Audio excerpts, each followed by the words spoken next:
안녕하십니까. 엑스닷입니다. 2026년 3월 23일 글로벌 이슈 및 국내 속보 브리핑의 메인 앵커입니다. 현재 중동 호르무즈 해협의 전운이 최고조에 달하며 국제 유가가 요동치는 가운데 국내에서는 74명의 사상자를 낸 안타까운 대형 화재 참사와 6.3 지방선거를 앞둔 정치권의 거센 경랑이 일고 있습니다. 오늘 전 세계와 대한민국을 뒤흔든 핵심 토픽 10가지를 상세한 수치와 심층 분석으로 짚어드리겠습니다. 해외 주요 토픽입니다.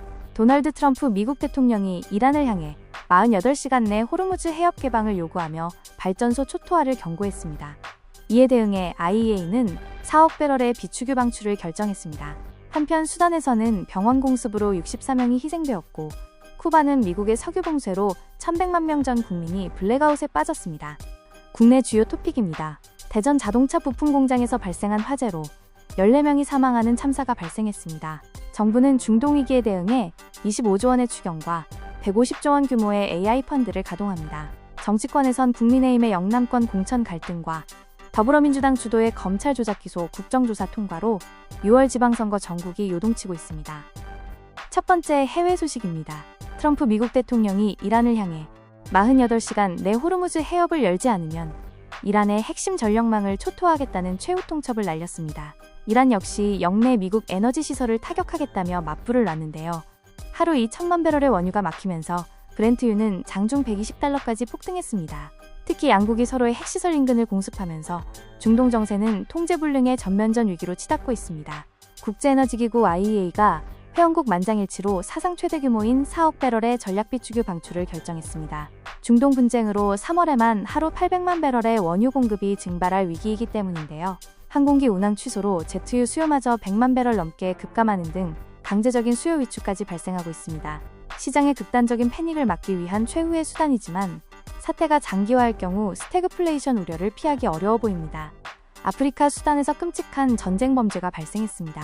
이슬람 명절 첫날 알다인 교육병원이 무인기 공습을 받아 어린이 13명과 의료진을 포함해 무려 64명이 목숨을 잃고 89명이 다쳤습니다.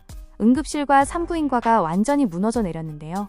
WHO에 따르면 수단 내전 3년 동안 의료시설 공격으로만 2036명이 사망했습니다. 국제사회의 무관심 속에 무고한 민간인들의 희생만 커지고 있습니다. 카리브해의 쿠바가 거대한 암흑천지로 변했습니다. 미국의 강력한 석유 해상 봉쇄로 하루 3만 5천 배럴의 원유 수입이 전면 끊기면서 국가 전력망이 완전히 붕괴한 건데요. 리터당 9달러까지 폭등한 기름값에 수도와 통신마저 끊겼습니다.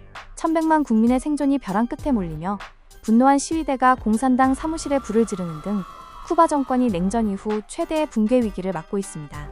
미국 현대 정치사에서 가장 원칙적인 수사관으로 불리던 로버트 뮬러 전 특별검사가 81세로 별세했습니다. 과거 트럼프 대선 캠프의 러시아 유착 의혹을 수사했던 인물이죠. 그런데 트럼프 대통령이 그의 사망에 대해 죽어서 기쁘다는 충격적인 공식 반응을 내놨습니다. 최소한의 예우마저 실종된 이 발언은 다가오는 미국 중간선거 전국에서 극심한 정치적 분열과 사법부 흔들기 논란에 기름을 붓고 있습니다. 국내 첫 번째 소식입니다. 대전 대덕산업단지 자동차 부품 공장에서 발생한 대형 화재로 연락이 두절됐던 14명이 끝내 모두 숨진 채 발견됐습니다.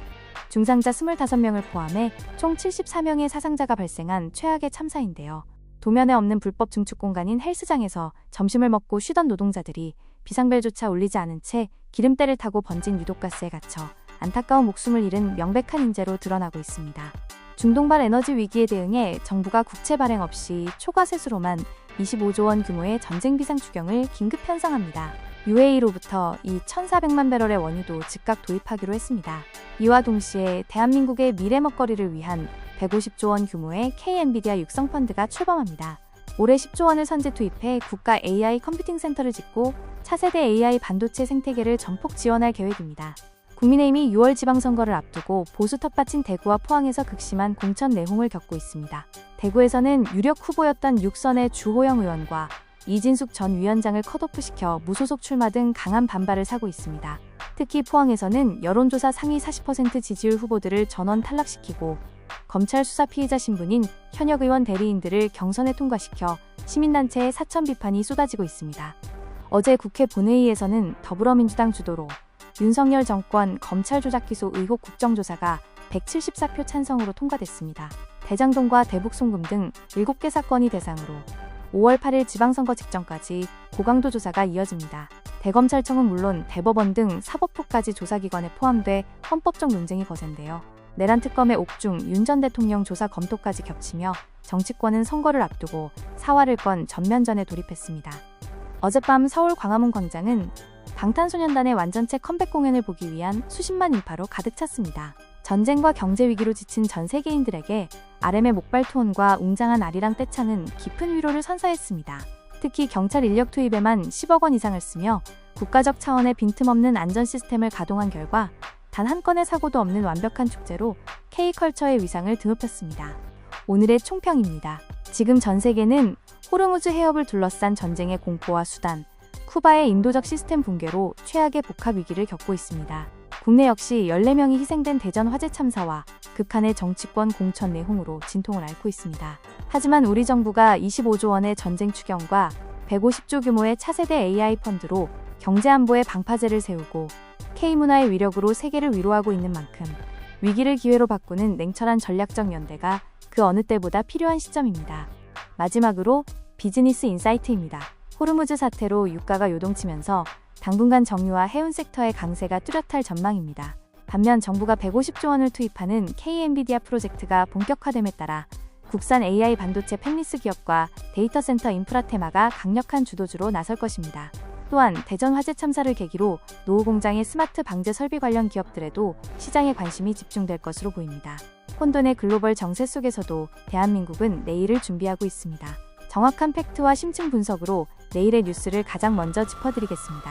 시청해주셔서 감사합니다.